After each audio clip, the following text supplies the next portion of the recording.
할렐루야. 사랑하는 대강의 가족 여러분, 오늘 하루도 하나님의 말씀과 동행하는 삶이 되길 소망합니다. 오늘 함께 나눌 하나님의 말씀은 마태복음 26장 47절에서 56절 말씀입니다. 말씀하실 때에 12 중에 하나인 유다가 왔는데 대제사장들과 백성의 장로들에게서 파송된 큰 무리가 칼과 몽치를 가지고 그와 함께 하였더라. 예수를 파는 자가 그들에게 군호를 짜 이르되 내가 입맞추는 자가 그이니 그를 잡으라 한지라. 곧 예수께 나와 랍비여 안녕하시옵나이까 하고 입을 맞추니 예수께서 이르시되 친구여 내가 무엇을 하려고 왔는지 행하라 하신대 이에 그들이 나와 예수께 손을 대어 잡는지라. 예수와 함께 있던 자 중에 하나가 손을 펴 칼을 빼어 대제사장의 종을 쳐 그 길을 떨어뜨리니 이에 예수께서 이르시되 내 칼을 도로 칼집에 꽂으라. 칼을 가지는 자는 다 칼로 망하느니라. 너는 내가 내 아버지께 구하여 지금 12군단 더 되는 천사를 보내시게 할 수 없는 줄로 아느냐. 내가 만일 그렇게 하면 이런 일이 있으리라 한 성경이 어떻게 이루어지겠느냐 하시더라. 그때 예수께서 무리에게 말씀하시되 너희가 강도를 잡는 것 같이 칼과 몽치를 가지고 나를 잡으러 나왔느냐.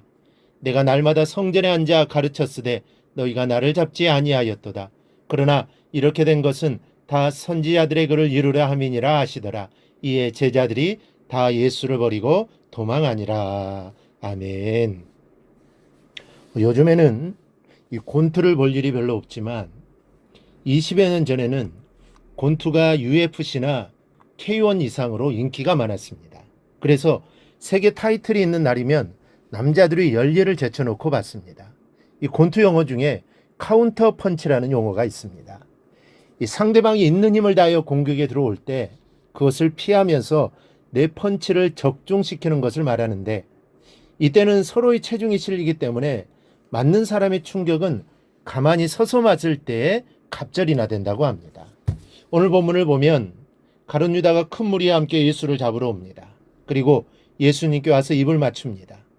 예수님 당시에 유대인들에게 입맞춤은 존경의 뜻이 담긴 인사였는데 이 사단은 유다를 시켜 이 입맞춤의 인사로 선생님을 죽음에 팔아넘기도록 사주했습니다. 우리가 오늘의 말씀에서 마음에 둘 것은 이 인사를 받으신 주님의 태도입니다. 흉계가 뻔히 드러나 보이는 인사를 받으시고도 예수님께서는 유다에게 친구여라고 말씀하셨습니다. 여기서 친구라는 말은 헬라어로 헤라이토스인데 개인적인 친분 관계로서의 친구가 아니라 동업 관계상의 친구를 의미합니다. 왜 예수님께서는 자신을 팔아넘기려고 찾아온 유다에게 동업 관계로서의 친구라는 표현을 사용하셨을까요?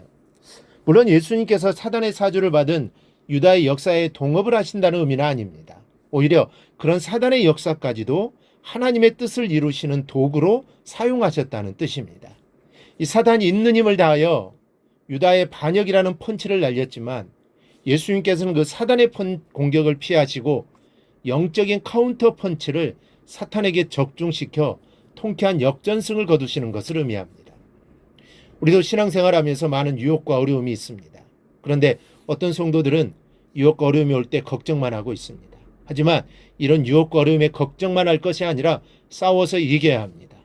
우리를 넘어뜨리기 위한 사단의 유혹과 시험일지라도 오늘 유다의 배신을 하나님의 역사로 바꾸어 놓으셨듯이 우리의 유혹과 어려움을 하나님의 역사로 바꾸어 놓는 신앙을 가져야 합니다.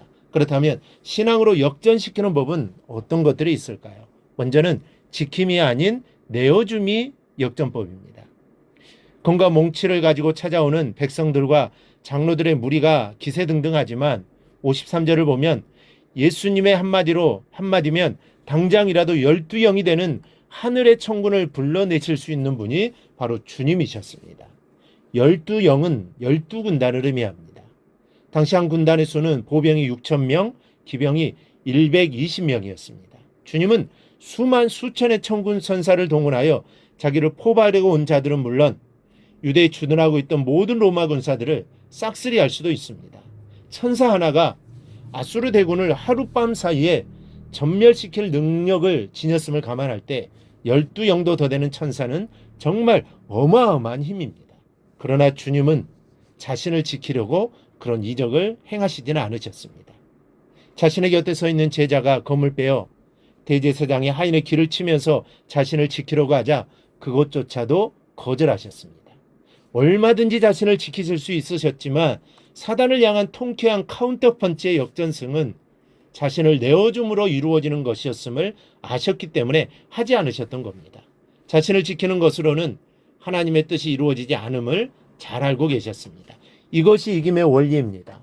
세상은 가져와야 이기는 것이라고 말합니다. 그래서 수단과 방법을 가리지 않고 가져오고 심지어는 사기를 쳐서 가져오고 그것도 안 되면 빼앗아 오기까지 합니다. 그러나 이것은 이기는 것이 아닙니다. 진정한 승리는 내어주는 것입니다. 희생할 때 진정한 승리를 얻을 수 있습니다. 그래서 복음성가 가사처럼 사랑은 버리는 것이라고 합니다. 그런데 이상합니다. 버리면 더 풍성해져서 다시 내게로 오게 되어 있습니다. 그러므로 우리도 내어주는 삶을 살아야 합니다. 그럴 때 승리의 삶을 살게 될 것입니다. 그럴 때 우리의 삶이 기쁨의 삶이 될 겁니다. 둘째는 검이 아닌 말씀으로서의 역전법입니다. 검을 쓰는 제자에게 주님은 내 칼을 도로 칼집에 꽂으라. 칼을 가지는 자는 다 칼로 망하느니라 하십니다. 상대가 검과 몽치를 가지고 왔다고 검으로 마주대하는 것은 하나님의 방법이 아닙니다. 하나님의 법칙은 사람이 무엇으로 심든지 그대로 거두는 것입니다. 그러므로 곧 무력으로 상대방을 제압한다면 결국 자기도 곧 무력으로 망하게 될 것입니다. 많은 그리스도인들이 신앙은 신앙이고 세상살이는 세상살이라는 방식으로 삶을 살아갑니다. 교회 밖으로 나가면 세상의 법을 따르는 것입니다. 그러나 검을 도로 꽂으라고 주님은 말씀하십니다. 검을 가진 자는 검으로 망하듯이 우리가 세상의 방법으로 살아가면 그것으로 망하기 때문입니다. 그리고 이렇게 말씀하십니다. 이렇게 된 것은 다 선지자들의 글을 이루려 함이니라. 검이 아닌 말씀의 방법이 사단의 역사를 물리치고 사단의 역사를 종결짓는 역전법임을 제자들에게 깨우쳐 주신 것입니다. 우리도 주님처럼 사단의 시험과 유혹의 역사에 통쾌한 역전패를 안겨주어야 합니다. 그 방법은 지킴이 아닌 내어줌과 검이 아닌 말씀의 공격범임을 깊이 새기고 오늘 말씀을 통해 더욱더 주님께로 가까이 나아가며 주님께로부터 그 능력을 받는 여러분이 되기를 주님의 이름으로 축원합니다. 오늘 묵상한 말씀을 굳게 잡고 삶으로 실천하며 살아내는 대강의 모든 성도들이 되기를 축복합니다.